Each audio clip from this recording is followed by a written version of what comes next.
సత్య సాక్షి అనుదిన మన్నా ద్వారా మీ అందరికీ శుభోదయం.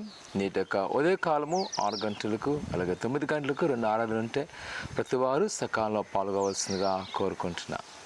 నేటి యొక్క వాగ్దానము సంఖ్యాకాండము 6వ అధ్యాయము 24వ వచనం.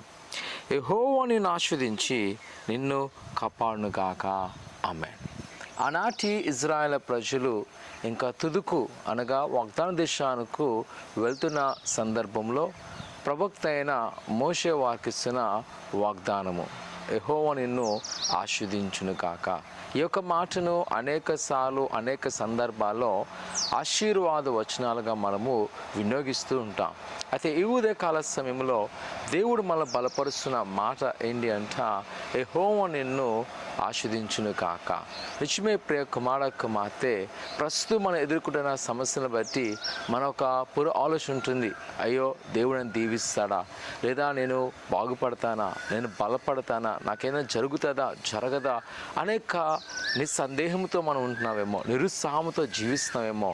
దేవుని యొక్క వాక్యం చెప్తుంది, యెహోవా నిన్ను ఆశీర్వదించును గాక. నిజమే, ఆయన మనను దీవించే దేవుడు, ఆయన మనను బలపరిచే దేవుడు. ఇజ్రాయేల్ ప్రజలను చూసినట్లయితే వారికి యుద్ధం రాదు, వారి దగ్గర ఆయుధాలు లేవు, వారికి పరిపాలన తెలియదు, వారి బానిస బ్రతుకు నుంచి నూతన దేశంలో అడుగుపెట్టినారు. కానీ దేవుని యొక్క ఆశీర్వాదం వారితో ఉండడం వలన, దేవుని యొక్క వాగ్దానం వారితో ఉండడం వలన అంట దేవుని యొక్క కృపను వారు చూస్తున్నారు, అభివృద్ధిని వారు చూస్తున్నారు. ఈరోజు నప్పుడు సంగమా, నీ పరిస్థితి ఏదైనా అవ్వచ్చు, నీకున్న వనరులు ఏదైనా అవ్వచ్చు, నీ స్థితి ఏదైనా అవ్వచ్చు, కానీ యెహోవాని ఆశిస్తున్నాడు. నమ్ము. ప్రార్థన చేసుకుందాం. పరిశుద్ధుడా ఘనమైన దేవా, నీ కొన్నాళ్ళు నీ బిడ్డలైన వారిని జ్ఞాపకం చేసుకోండి. అయినా నీ సన్నిధిలో మొరపెడుచుండగా ప్రతి ప్రార్థనకు సమాధానం దాయిచ్చండి. మరి ముఖ్యంగా మీరు ఇచ్చిన వాగ్దానమైనా ఖచ్చితమైనది, నెరవేర్చబడుతుంది.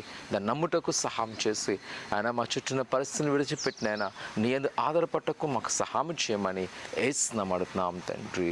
ఆమేన్. ప్రభువుని నమ్మకించు, ఆయనని దీవించును గాక. ఆమేన్.